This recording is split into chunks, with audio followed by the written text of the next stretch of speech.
জুহায়না গোত্রের একজন মহিলা ছিল। এই মহিলা এমন তওবা করেছে রে, মহান আল্লাহ তার তওবা গ্রহণ করেছে। এই মহিলা নবীজির দরবারে এসে বলে, নবী গো, আমি যে এত বড় অন্যায় করেছি, ও নবীজি, আমি জিনা করেছি গো নবীজি। আমার গর্ভে বাচ্চা এসে গিয়েছে জিনাকারীর। নবী গো, তাই আপনি আমাকে মৃত্যুদণ্ড দেন। নবীজি বললেন, মহিলা গো, তোমার যেই গর্ভে বাচ্চা এসেছে, এই বাচ্চার তো কোনো অপরাধ নাই। বাচ্চা নাকি দুর্গ মহিলা। এ মহিলা, তোমার বাচ্চার কি অপরাধ? এই বাচ্চা তো কোনো অপরাধ নাই। তবে যাও যাও, বাচ্চা প্রসব হলে তুমি আবার আমার কাছে আসবা, তখন তোমার মৃত্যুদণ্ড দিব। আরেক বর্ণনায় পাওয়া যায়, এই হাদিসটি মুসলিম শরীফে এসেছে, সহিহ মুসলিম। আরেক বর্ণনায় আসা যায়, নবীজি বলেছিলেন, মহিলা গো, যাও যাও, তুমি বাড়িতে যাও, গিয়ে তওবা করো। তওবা করলে মহান আল্লাহ মাফ করে দিবেন। মহিলা নবীজির কথা মতো বাড়িতে চলে যায়, গিয়ে তওবা করে, কিন্তু মহিলার মনে কোনো শান্তি নাই। মহিলার মনে অশান্তির আগুন জ্বলে। মহিলা মনে মনে ভাবে, আমি এত বড় পাপ করেছি, আমি শুধু ইস্তিগফার তওবা করলে আমার গুনাহ মাফ হবে না। নবীজির দ্বারে প্রতিদিন যায়, পিড়াপিড়ি করে আর বলে, নবী গো, আপনি আমাকে মৃত্যুদণ্ড দেন, আমি পবিত্র হতে চাই গো নবীজি, আমি আর বাঁচতে চাই না। নবীজির দ্বারে যখন বারবার আসে, নবীজি বলেন, গো মহিলা, যাও, তোমার বাচ্চা প্রসব হওয়ার পরে আসবা। বাচ্চা যখন প্রসব হলো, নবীজির কাছে আসে বলল, নবী গো, বাচ্চাটা প্রসব হয়ে গিয়েছে, এবার আপনি আমাকে ফাঁসির অনুমতি দেন, ফাঁসি দিয়ে দেন, মৃত্যুদণ্ড। নবীজি বলেন, মহিলা, তোমার যে বাচ্চা, এই বাচ্চা তো কোনো অপরাধ নাই। তবে যাও, বাচ্চাকে লালন পালন করো গো। বাচ্চা যখন মার স্তনের দুধ ছেড়ে দিবে, তখন নিয়ে আসবা। মহিলা বাচ্চাকে লালন পালন করতে লাগলো। 2 বছর পর নবীজির কাছে যখন আসে, এসে বলে, নবী গো, বাচ্চা দেখেন আমার স্তনের দুধ ছেড়ে দিয়েছে, বাচ্চা এখন নিজে নিজে খেতে পারে। নবী বলেন, মহিলা, বাচ্চা কি নিজের হাত দিয়ে রুটি চিবাইয়া খাইতে পারে? মহিলা বলে, না নবী, এখনো খায় নাই। নবী বলেন, মহিলা গো, যাও যাও, তোমার বাচ্চা যখন নিজের হাতে রুটি খাবে, তখন নিয়ে আসবা। মহিলা আর কিছুদিন বাচ্চাকে লালন পালন করলো। লালন পালন করার পর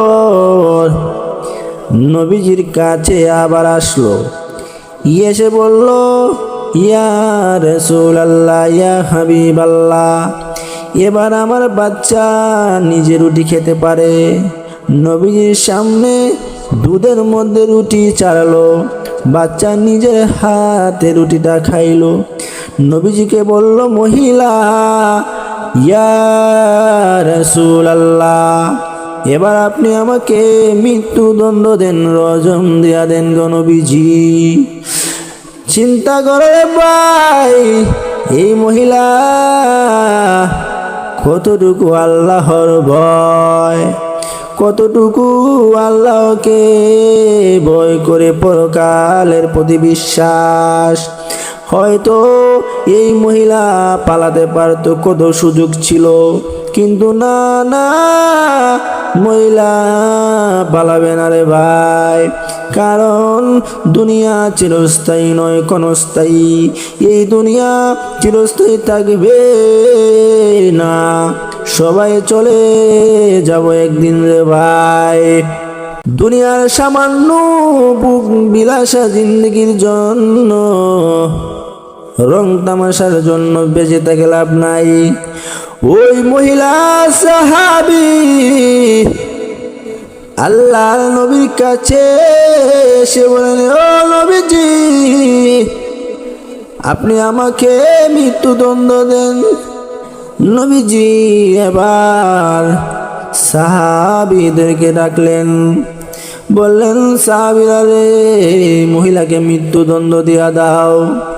সাহাবীরা সবাই মিলে গর্ত করলো, গর্তের ভিতরে মহিলাকে নামায় দিল, আর মহিলার সমস্ত শরীর কাপড় দিয়ে শক্ত করে বাঁধলো, যাতে পাথর মারার সময় মহিলার লজ্জাস্থান না দেখা যায়, কারণ পাথর মারার সময় মহিলা চটপট করবে। মহিলাকে ভালো করে বেঁধে গর্তের ভিতরে ঢুকায়া পাথর মারে, মহিলা দৌড়াদৌড়ি করে। মহিলা একবার উঠে দৌড় দেয়, কিন্তু সাহাবীদের মাঝখান থেকে যাইতে পারে নাই। শেষে হযরত খালিদ বিন ওয়ালিদ এত বড় পাথর মহিলার মাথার উপরে মারলো, মহিলার মাথাটা ফেটে যায়, মগজ বের হয়ে যায়। এই রক্ত খালিদ বিন ওয়ালিদের পোশাকে পড়ে যায়। আল্লাহর নবীর কাছে সে বলে, নবী গো, এই মহিলা যাইতে চাইছিল, আমরা যাইতে দেই নাই। নবী বলেন, সাহাবীরা রে, যাইতে চাইছিল যখন দিলায় না, কারণ তার পক্ষে কোনো সাক্ষী নাই, সে নিজেই জবানবন্দি দিয়েছে। যদি সে বলে আমি এই জিনিস করি নাই, তাকে মারার কেউ অধিকার নাই, কারণ সাক্ষী লাগবে। এ সাহাবী, তোমরা তাকে যাইতে দিলা না কেন? সাহাবী বলল, নবী গো, এই পাপিষ্ঠ মহিলার রক্ত আমার গায়ে যে লাগলো, ওগো নবীজি, আমার জামা কি নাপাক হয়ে গেল? নবীজি চোখ বড় করে বললেন, খালেদ, কাকে তুমি পাপিষ্ঠ বলতেছো রে খালেদ? এ খালেদ, তোমার চোখে এই মহিলা পাপিষ্ঠ হতে পারে, কিন্তু জানো না রে খালেদ, মহিলা এমন তওবা করছে রে আল্লাহর কাছে, আল্লাহ তার তওবা গ্রহণযোগ্য করে আল্লাহ তার প্রিয় বান্দি হিসাবে কবুল করেছে। উমর রাদিয়াল্লাহু তাআলা আনহু দেখলেন নবীজি মহিলার জানাজার নামাজ পড়ালেন। উমর রাদিয়াল্লাহু তাআলা আনহু বলেন, নবীজির কাছে এসে বলেন, ইয়া রাসূলুল্লাহ, ইয়া হাবিবাল্লাহ, এই মহিলা তো নাপাক, এই মহিলা একজন পাপিষ্ঠ মহিলা, আপনি এই মহিলার জানাজার নামাজ কেন পড়ালেন? আপনি তো মহিলাকে আরো নামাজ পড়ার জন্য নিষেধ করার দরকার ছিল।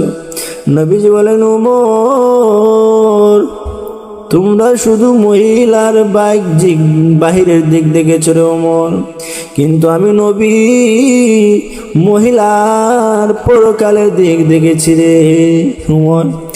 এ উমর,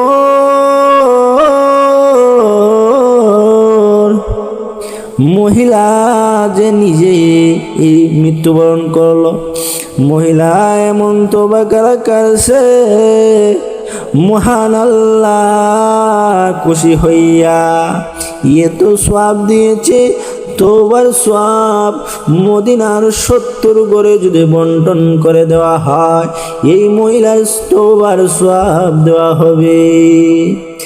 এ ভাই, তওবা করো আল্লাহর কাছে। আল্লাহ বলেন, তুবু ইলাল্লাহি তাওবাতান নাসুহা, তোমরা তওবা করো খাঁটিভাবে, খালিসভাবে আমি আল্লাহর দরবারে তওবা করে ফিরে আসো। আল্লাহর দরবারে তওবা করো, তওবার চেয়ে আর কোনো কিছু নাই রে যুবক। এ যুবক, এখনো সময় আছে, গান বাজনা নাচ গান ছেড়ে চলে আসো, আল্লাহর কাছে তওবা করে আসো, আল্লাহ অনেক খুশি হয়। তওবা করে অনেক সুদকুর ঘুষকুর আল্লাহর ওলি হয়ে গিয়েছে রে যুবক, আল্লাহর ওলি হয়ে গিয়েছে।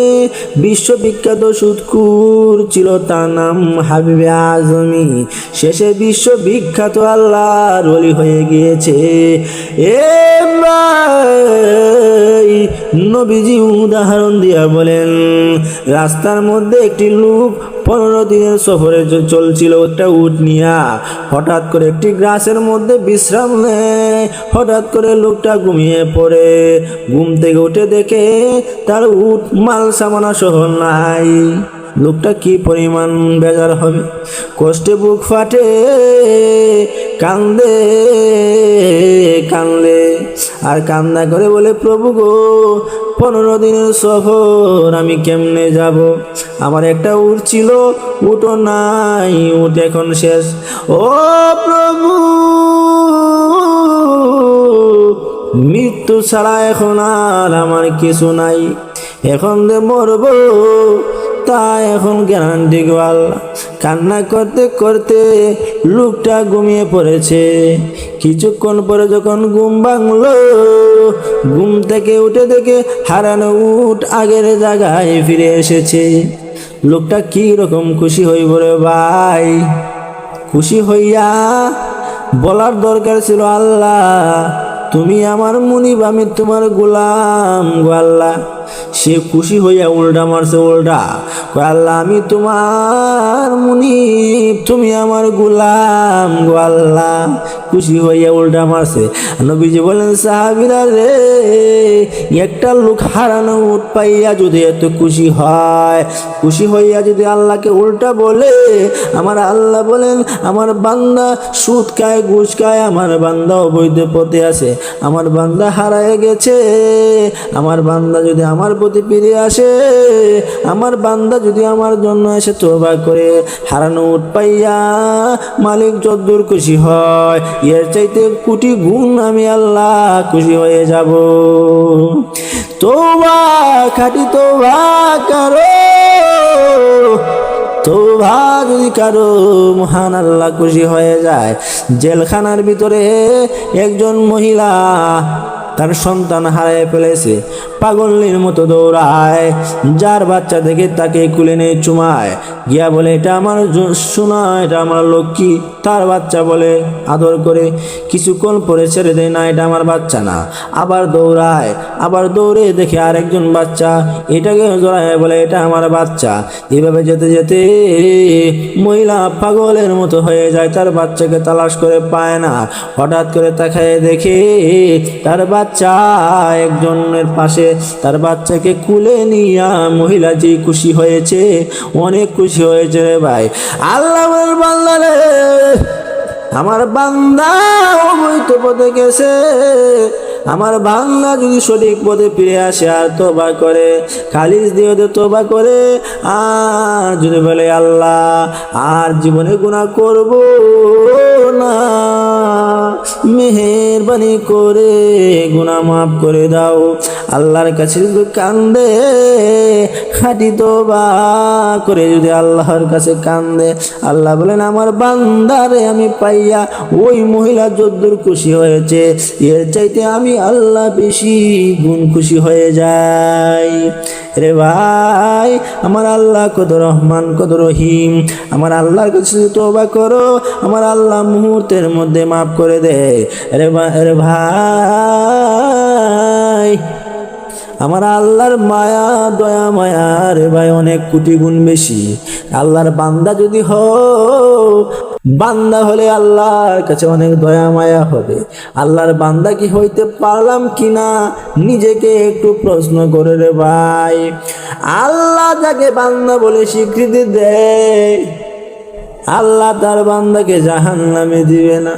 আমি নিজে বান্দা হইতে পারলাম কি না একটু নিজেকে প্রশ্ন করে রে ভাই। নবীজি একবার এক মহিলাকে দেখে তার বাচ্চা কুলে নিয়ে মহিলা চুলার মধ্যে লাকড়ি দিতেছে।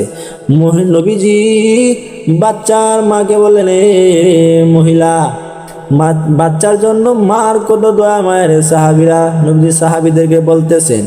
এই সুযোগে মহিলা প্রশ্ন করে বসলো, হুজুর, ইয়া রাসূলুল্লাহ, ইয়া হাবিবাল্লাহ, ওগো নবীজি,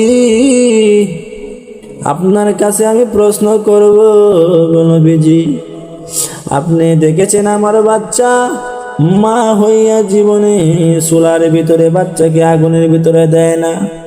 আল্লাহ না কোটি কোটি গন্ধ মায়া, মহান আল্লাহ কি তার বান্দাকে কোনোদিন গো জাহান্নামে দিবে কেমনে? আল্লাহ নবীজি কান্দে, নিচের দিকে জায়গায় কানলে, গো আল্লাহ, এই প্রশ্নের জবাব আমি দিতে পারবো না, কারণ মা হইয়া তার সন্তানকে চুলার ভিতরে আগুনের ভিতরে দিতে পারে না। যত বড়ই গুনাহগার হোক না কেন, পাপ করুক না কেন, আল্লাহ তুমি তো রহমানুর রহিম, তুমি তো রহমান, রহমান হইয়া তোমার বান্দাকে কেমনে জাহান্নামে দিবা? আল্লাহ কয়, জিবরাইল রে, যা যা আমার বন্ধুর কাছে যা, আমার বন্ধুকে বলো যেই বান্দা আমি আল্লাহ গোলামি করবে, আমি আল্লাহ থেকে আমার বান্দা বলে স্বীকৃতি দিব, আমার বান্দা বলে আমি যাকে ডাকবো, আমি আল্লাহ কখনো জাহান্নামে দিব না।